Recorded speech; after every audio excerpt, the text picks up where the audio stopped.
We didn't come to this story expecting noise.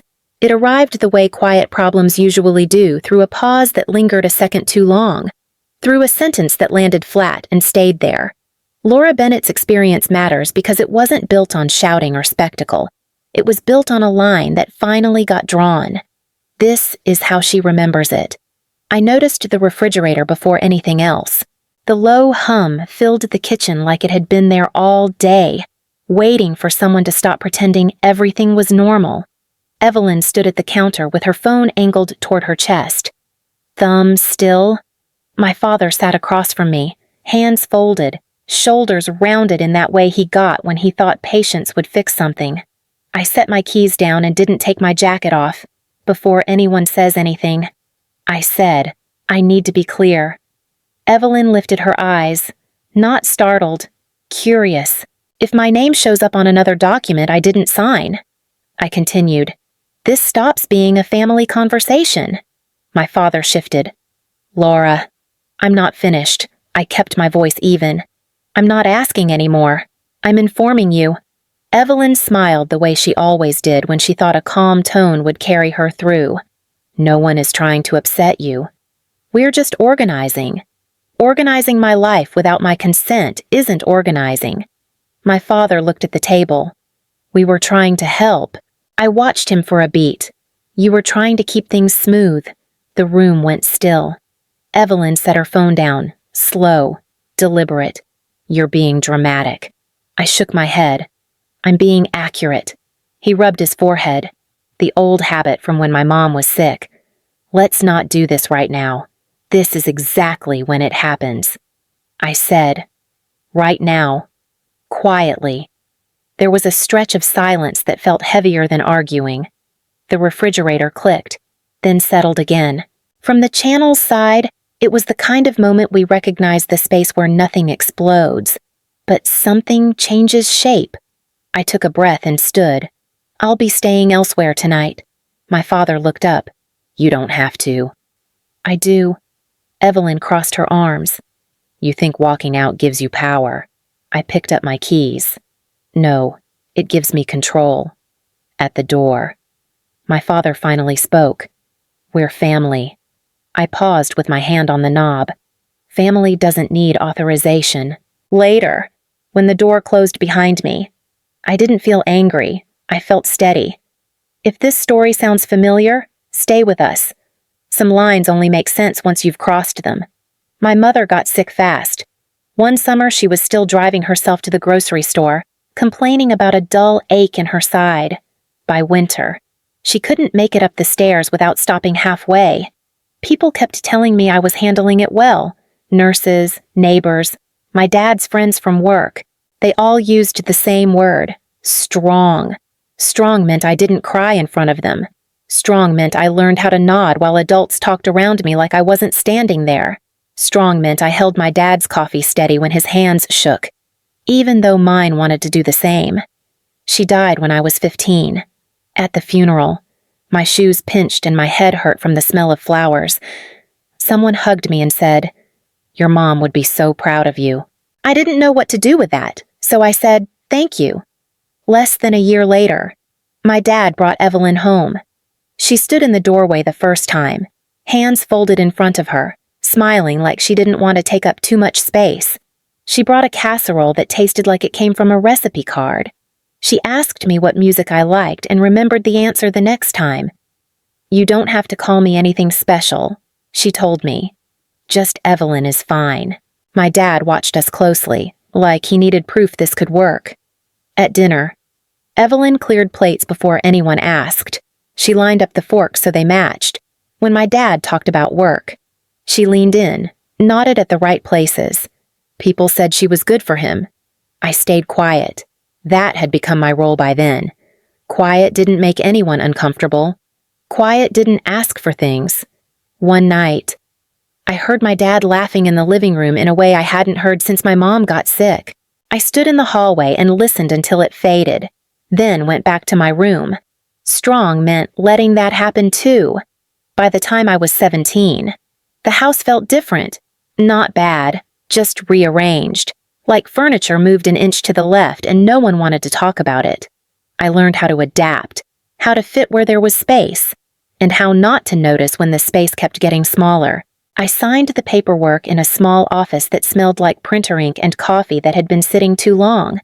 The woman across the desk slid the pages toward me and tapped the corners until they lined up.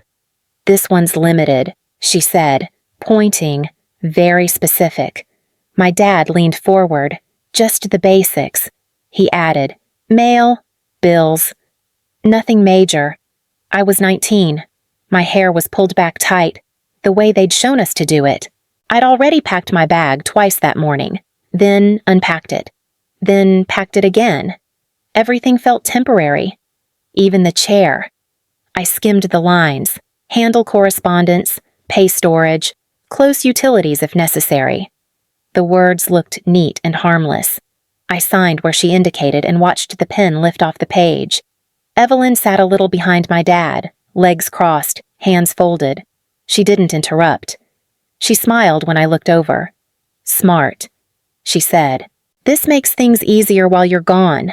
My dad nodded like that settled it. When we stood up, the woman tore off a copy and handed it to him. "Keep this somewhere safe." "We will," he said, on the drive home. My dad talked about traffic near the base and how he'd visit when he could. Evelyn asked if I'd need anything shipped later. Socks, a jacket. She made a note on her phone. "At the house." My bag waited by the door. Evelyn adjusted the strap like it mattered. My dad hugged me hard. Longer than usual. "I'm proud of you," he said. "I know." Evelyn stepped in after. "Careful. We'll take care of things here. You focus on what you need to do." That sounded reasonable. Kind. Even. I believed it because I needed to. The night before I left, I lay on my bed and stared at the ceiling fan as it clicked through a slow wobble. The room looked the same, but it already felt borrowed. I texted my dad the flight time. He replied with a thumbs up. At the airport, Evelyn smoothed my collar. "Call when you land. I will." As I walked toward security, I glanced back. They stood side by side, my dad's hands in his pockets, Evelyn's hand resting lightly on his arm, like a reminder. I turned away when the line moved, at the time. The signature felt like a footnote, something practical, easy to forget. I didn't think about it again for years, not until my name showed up where it didn't belong. Time moved in blocks after that. Training. Deployments. Promotions that came quietly, without ceremony. I learned how to keep my life light enough to carry with me. One duffel, one notebook, one account I checked every Friday morning before work. By my late 20s, the routine felt solid. I paid things early. I saved more than I spent. I liked knowing where everything sat. Calls home were shorter. My dad asked about the weather where I was stationed. Evelyn asked if I was eating enough. She remembered to say my name now, always at the start of a sentence. "You're doing really well," she said once over video, tilting the screen so I could see the kitchen behind her. "Not everyone your age is this stable." I shrugged. "I manage." She smiled. "It's good for the family." That word stuck. Family. It slid in where my name used to be. Another time, my dad mentioned the house needing work, a roof inspection, a new water heater. Evelyn leaned into the frame. "Nothing urgent," she said. "Just things you think about when you're planning long-term." "Planning what?" I asked. She waved it off. "Life." My dad nodded along, eyes on the screen but not quite on me. On my next visit home, I noticed small changes. New throw pillows, a framed print where my mom's calendar used to hang. Evelyn had a way of rearranging without asking, like the room agreed with her. At dinner, she poured wine for herself and water for me. "You're disciplined," she said. "I admire that. Some people don't know how to handle money once they have it." I set my fork down. "I'm fine." "I know," she said quickly. "I just mean it's nice to know there's security in the family." My dad cleared his throat. "She's careful." Evelyn reached over and squeezed his hand. That's what I said. Later that night, I stood in the hallway and listened to them talk in low voices. Not arguing. Coordinating. The house settled around it. Nothing was wrong yet, but the words had changed, and once I noticed that, I couldn't stop hearing it. The notification came in the middle of a normal morning. Boots on, coffee too hot, phone buzzing against the counter while I checked the weather. It wasn't marked urgent, just a soft alert from the credit monitoring app I'd set up years ago and mostly ignored. A recent inquiry has been detected. I frowned and opened it. The screen refreshed, slow enough to be irritating. Then the details settled in. Mortgage pre-qualification, location tied to Cobb County, Georgia. I stood there longer than I meant to, mug cooling in my hand. I hadn't applied for anything. I hadn't even looked at houses. My name didn't belong anywhere near a mortgage discussion. I sat down and scrolled again, slower this time. It wasn't a hard pull. No damage yet. But it wasn't nothing. I called the number listed, stepped into the hallway so I wouldn't wake my roommate. The line clicked. Then a calm voice came through. "Can you confirm your full name and date of birth?" I did. She asked me to hold. When she came back, her tone hadn't changed, but the words landed heavier. There was an inquiry tied to a refinance application. You weren't listed as the primary borrower. What was I listed as? A pause. Papers moving. A potential co-signer. My throat tightened. I didn't authorize that. I understand. At this point, no loan has been issued. It looks like preliminary information only. Where did the request come from? She gave me the address. My father's house. I thanked her and ended the call. The hallway felt narrower than it had a minute earlier. I called my dad that afternoon. He answered on the third ring. "Hey, kid," he said. "Everything okay?" I got a credit alert. Silence, brief but noticeable. "What kind?" "A mortgage inquiry." "From your address." Another pause. Longer this time. Evelyn's voice came in faint from the background. "Who is it?" He covered the phone. "Laura." Then, to me. "We were just looking at options. Nothing serious. Options that use my name. We didn't sign anything," he said quickly. "It was just to see numbers. Why was I listed?" "She has good credit." Evelyn called out. Not apologetic. Practical. I closed my eyes. "You didn't ask. We didn't think we needed to yet." My dad replied. It wasn't final. I leaned against the wall. Cool paint through my shirt. "You don't get to test things with my identity." Evelyn came closer to the phone. "You're overreacting. It's how families plan." "I plan my own finances," I said. "That hasn't changed." My dad sighed. "Let's talk when you're home." "No," I said. "We're talking now." The line stayed open, filled with breathing and the low hum of something electrical on their end.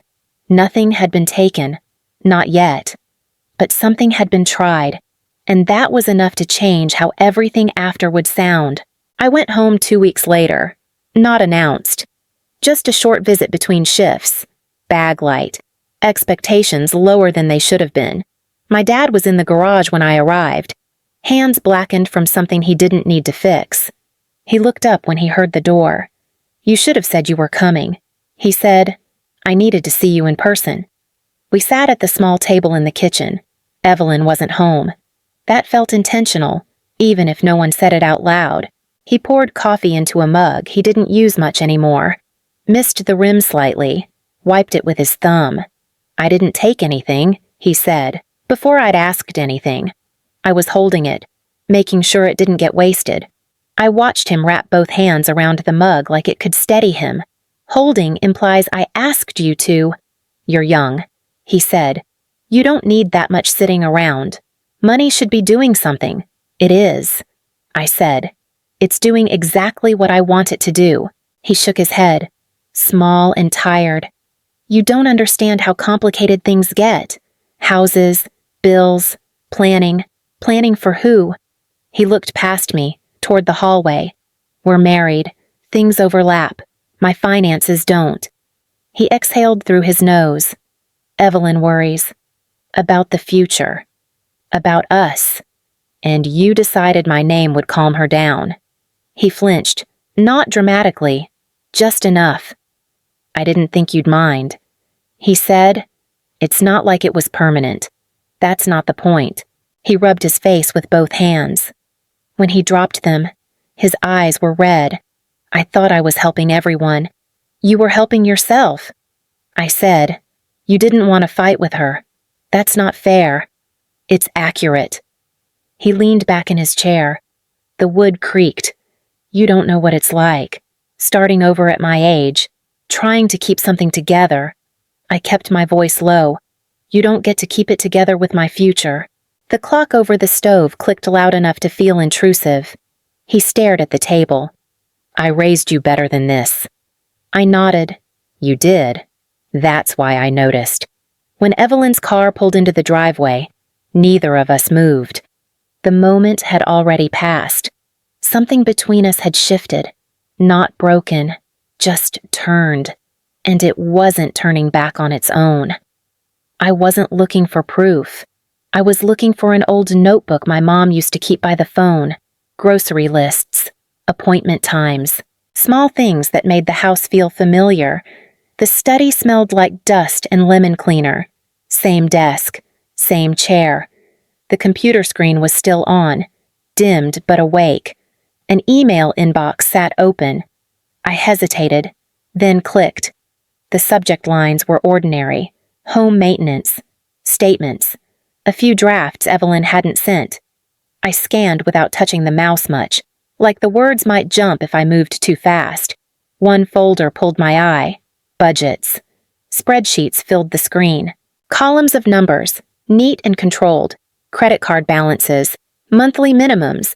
A few lines highlighted in yellow. Luxury travel. Boutique charges. A spa membership I didn't recognize. I leaned closer. My reflection stared back at me from the dark glass. Another tab was open. Notes. Short phrases, half sentences. Once the refinance clears, temporary coverage. Clear cards, reset. Then the line that didn't belong to them. Laura's income makes the numbers work. I sat back slowly. The chair rolled an inch and bumped the desk. The sound felt too loud. Footsteps crossed the hallway. I closed the laptop without locking it. Evelyn's voice drifted in from the kitchen, talking to someone on the phone. Light, pleasant, unbothered. I stood there longer than I should have, hands at my sides, breathing steady on purpose. It wasn't just that they'd used my name. It was how casually they'd planned around it, like I was a variable, not a person. At dinner, Evelyn talked about a friend's kitchen remodel, marble counters, delays, stress. My dad nodded, chewing slowly. We're being careful, she said, glancing at me. Nothing extravagant. I pushed food around my plate. Careful for who? She smiled. For everyone. Afterward, my dad followed me into the hallway. His voice stayed low. You shouldn't have gone through our things. I recognized my name. He didn't deny it. He looked tired, older than he had 2 weeks ago. She spins, he said quietly. I didn't know how bad it was at first. And when you did, he pressed his lips together. I thought I could manage it, with my money, with time. He corrected. Once things settled, I shook my head. You didn't manage anything. You shifted it. Evelyn appeared at the end of the hall. Are we done whispering? I met her eyes. I saw the numbers. Her smile didn't drop. It tightened. Then you understand why this matters. I understood something else. This wasn't about help or planning. It was about leverage, and they'd been counting on me not noticing until it was too late. I handled it the way I'd been trained to handle things once they crossed a certain line, quietly, in order. The first call went to the bank. I asked for fraud prevention and waited while the line clicked and hummed. When the woman came back, her voice was steady, practiced. We can place a freeze today. Yes, I said, and I need the authorization revoked. All of it. She confirmed details, spelled my name back to me, paused. There was a power of attorney on file. Not anymore. By the time we hung up, the email confirmations were already landing. New passwords, new questions, verbal passcodes. The list felt longer than it should have. But that was fine. I wanted it thorough. The second step was paperwork. Forms printed at the base office, signatures, copies. A short meeting with my commanding officer that stayed factual and contained. I'm reporting a potential identity issue. I told him. I've secured my accounts. I'm documenting the rest. He nodded once. Do what you need to do. Keep us informed. That was it. No drama, no lecture. When I went back to my dad's house that weekend, the air felt different, lighter, somehow. Or maybe I was. Dinner was already loud when I arrived. An aunt I barely saw anymore hugged me too tightly. Someone asked if I was still overseas. Evelyn moved through the room with a glass in her hand, directing traffic. She smiled when she saw me. There you are. Sit. We're just starting. Halfway through the meal, she leaned back and laughed. We're lucky. You know, not many families have this kind of stability. I set my fork down. The sound was small, but it carried. My finances aren't connected to this household. I said, calm, clear, not in any capacity. The table stilled. My dad's hand froze mid-reach. Evelyn tilted her head. That's an odd thing to say. It's accurate. She tried again, softer. We were talking generally. I'm not. My dad cleared his throat. Laura, maybe no. I said, I'm not discussing it. I'm stating it. Silence stretched. Someone shifted in their chair. Plates clinked as a cousin stood to refill water and thought better of it. Evelyn's smile tightened. You're making this uncomfortable. I know. After dinner, she caught me by the sink. Her voice dropped. You didn't have to do that in front of everyone. I did. She crossed her arms. You think locking things down gives you leverage. It removes yours. My dad hovered near the doorway. He looked tired, smaller than he had a month ago. Let's talk later, he said. We already did. That night, I packed my bag without rushing, folded shirts, rolled socks, left the room the way I found it. In the car, my phone buzzed, an alert confirming the freeze. Another email, time-stamped, complete. I sat there a moment with the engine off, hands on the wheel, breathing even. Whatever came next wouldn't be handled at a dinner table, and it wouldn't be handled quietly for someone else's comfort. The mediation office was quiet in a way that felt intentional. Neutral art, chairs placed too evenly, a glass of water already waiting where I sat. Untouched. My attorney arrived first, set a folder on the table, nodded once. We'll keep this clean. My dad came in next. He looked like he hadn't slept. Tie pulled a little too tight, then loosened, then adjusted again. He avoided my eyes and sat anyway. Evelyn arrived last, 3 minutes late. Dark blazer. Heels that clicked sharper than they needed to. She smiled at the mediator, then at my attorney, then at me, like we were meeting for coffee. This all feels unnecessary, she said lightly. A misunderstanding. My attorney slid the folder forward an inch. We can start with facts. Pages moved. Dates, addresses, the credit inquiry, the limited power of attorney. The co-signer listing that went nowhere but shouldn't have existed at all. Evelyn crossed her legs. Planning isn't a crime. No, my attorney replied. Using someone's identity without authorization is a problem. The mediator glanced at me. What outcome are you seeking? I kept my hands flat on the table.